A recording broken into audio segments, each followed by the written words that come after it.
How's everyone doing? Good to be here. So yeah, I'm going to talk Treasury today, and I'm going to say this right up front. I don't have anything to shill you guys today. I'm not. I know, right? Yeah, I'm not affiliated with any particular project publicly, so I'm just kind of a DAO contributor, and I'm not even a Treasury guy. I don't even manage treasuries, but I've done a lot of research lately. It was a topic that really kind of got me interested because of how much money that treasuries have. And I've seen a lot of stuff in the press recently, Bankless, others that I've kind of talked about this big issue. So if we want to go to the next slide here, I'm actually going to spare you guys this slide because I've seen this same slide like 3 times today. So we know that we're raising a lot of money. So the issue is diversification. And so most DAO treasuries are holding just their native token. I don't think this is much of a surprise for most people. And it's not that people just don't want to diversify or aren't aware of this issue. And some DAOs are diversifying, right? Like some are diversifying to ETH or STINs or some other DeFi yield producing assets.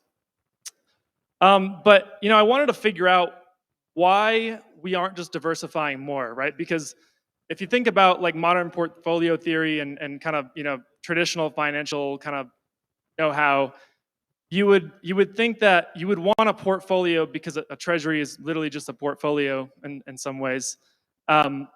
You want to make a portfolio that has uncorrelated assets, so that if the crypto market all of a sudden goes down 50%, which it tends to do, and you have some major things that you're supposed to fund or major contributors that you're supposed to pay out, and you need some liquidity, you might not be able to do that when your token, even if you're a big DAO, chances are if the market overall is down 50%, your DAO token might be down 75% or more, and then liquidity dries up. So how do you actually go and transfer that to something that you can actually pay a contributor, unless you're paying the contributors in the DAO tokens?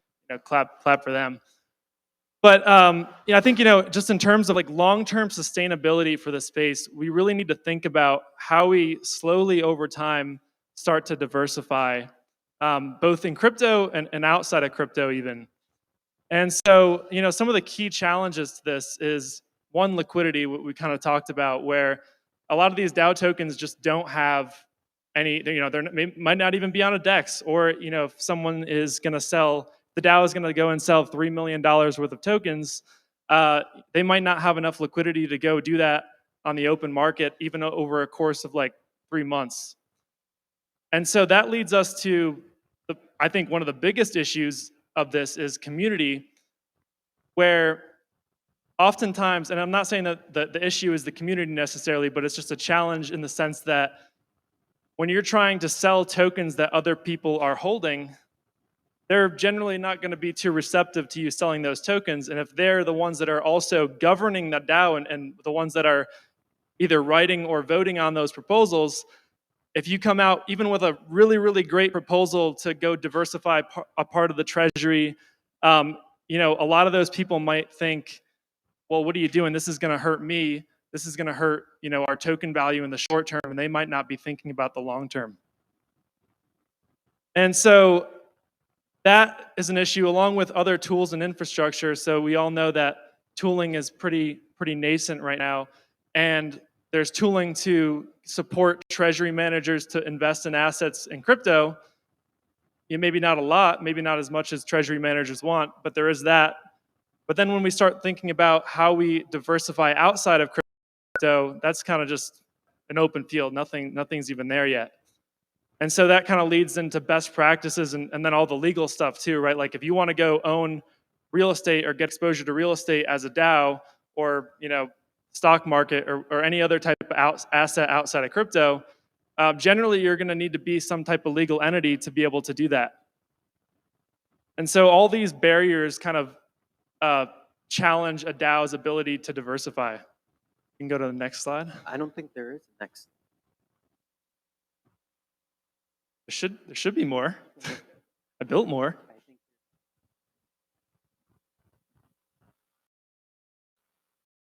Back.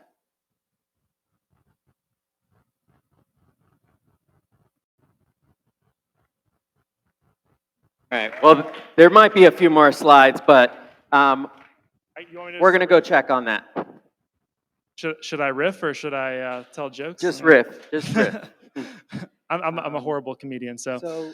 All right, so I was gonna, on the next slide, start to talk about the different ways that a treasury could diversify. And so, if it comes up here in a second, it'll show, kind of a Venn diagram of there's crypto assets and there's non-crypto assets. And so far, we've kind of just been on the exploring the crypto asset side, and really, you could argue that we haven't even been exploring that side yet. Like, unless you're, an NFT specific DAO, you might not have exposure to NFTs unless you are wanting to go and invest in certain altcoins. You may only be holding your other parts of your treasury in stable coins or some yield producing assets in DeFi. And so then there's the other side of the Venn diagram that's non-crypto assets, which are everything that we're used to, from real estate to stocks to derivatives, options, all those different types of things, and connected to traditional assets. And then in the middle of that Venn diagram is the tokenized opportunity to get exposure to those assets. So tokenized assets, tokenized derivatives. And this is, I think, really going to be really important in terms of diversification, because it's kind of the low-hanging fruit for DAOs to be able to, because it's accessible, right? And oftentimes you may not even need a legal wrapper, a legal entity to gain exposure to those assets. Now there's risks with that. Not all those types of assets are, maybe directly backed by real assets, or, there's technology risk, or there's, often liquidity risk right now because those types of assets are really nascent. But, the point is that we have a lot of options to diversify.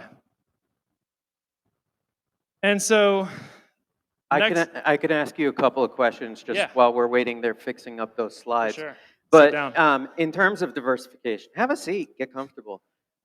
In terms of diversification, is the general suggestion to just store a certain amount of money in stable coin and use that as like collateral, or do you think that DAOs are going to get pretty intelligent about how much they have outstanding in terms of accounts payable, let's say, and keep that money in reserve, or keep it in a stable coin in reserve?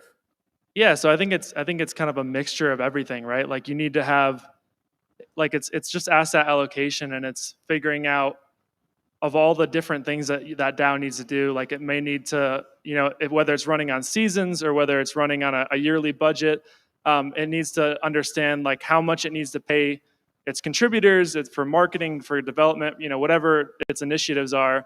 So, part of that is going to need to be in some type of stable coins, or they're going to have a plan to go liquidate some assets in order to, get it into whatever they need to do to pay those things, because some of those things aren't going to be able to be paid in their native token.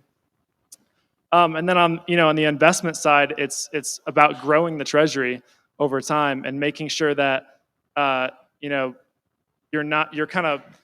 your treasury is growing in a somewhat straightish upward line versus where you have a portfolio that's like this, because when it's like this and you need to liquidate or you need to do something, you have way less options. So that's kind of the importance of trying to find some uncorrelated assets in in your treasury and the assets that you're holding, so that you can preserve that value and you can grow it in a more linear fashion over time. Yeah. So that right now, obviously, the crypto market is tied heavily to the big movers like Bitcoin, at least until the flippening.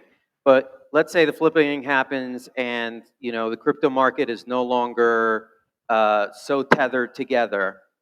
Does it make sense for DAOs to invest in other DAOs, for them to diversify? Let's say I'm in a real estate DAO and I want to invest in a cannabis DAO, or if I'm in a regenerative finance DAO, then I want to invest in a tourism DAO, right? So just kind of differentiating and diversifying by industry or category. So if your industry happens to be in a slump, like travel did during COVID, you're at least diversified by being invested in other industries that maybe are booming.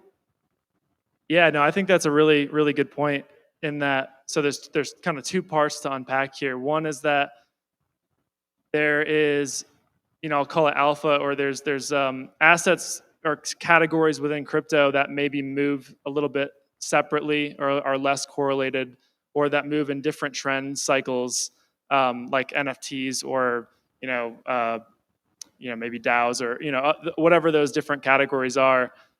You've seen, like in this last drop, for example, while a lot of assets did bad, like a lot of play to earn games did good. So there's definitely some diversification that you can do, and some capturing some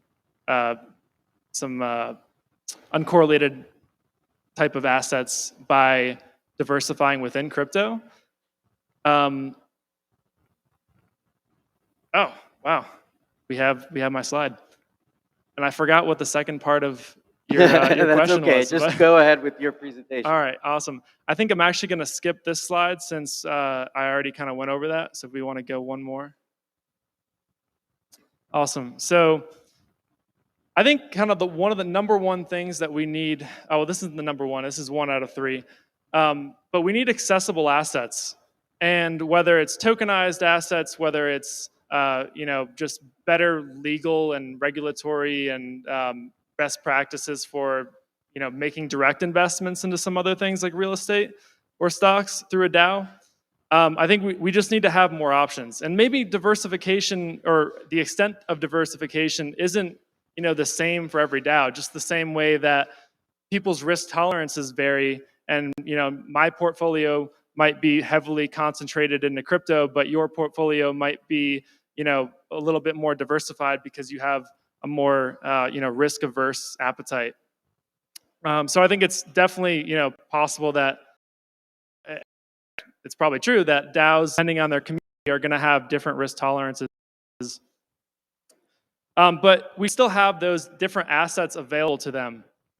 And so, just thinking about all these tokenized assets in the sense of, and even other DAOs, as Igor put out before, where a DAO might have exposure to real estate, and you might be able to invest in that DAO to gain exposure to real estate, and that might be a more DAO accessible, DAO friendly way to do that. Next slide.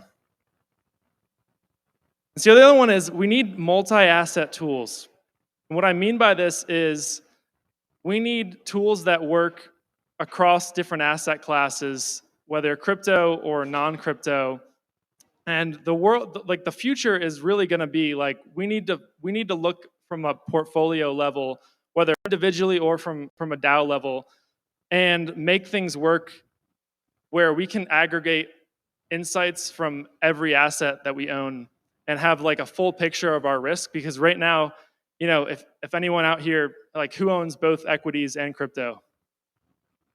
So do you guys have anything that like can kind of show you one picture of like what your portfolio is and how much you're at risk and what you're expected to return, like crypto and equities?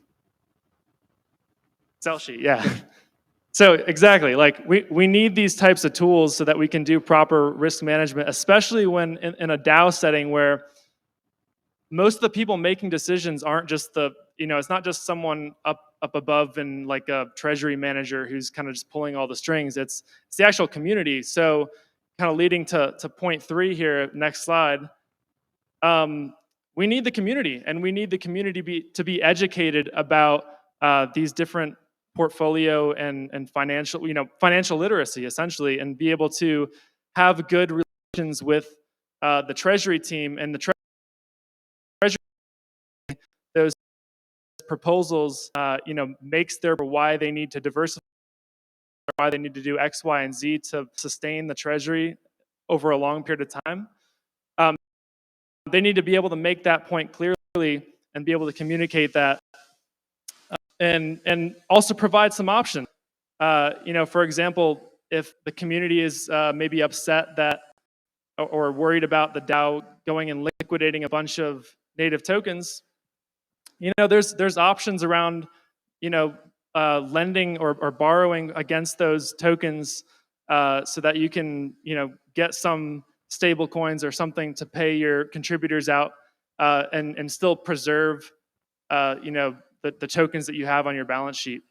So it's really kind of a tools plus legal plus community and education, and I don't know if I missed one, but all those areas kind of need to be worked on. And if we go to the next slide, I'm just bringing this up so that other people, like maybe people in this room, can maybe focus on this, and we don't have a cataclysmic event where all the DAOs lose money, and then all of a sudden we have protocols that are in trouble.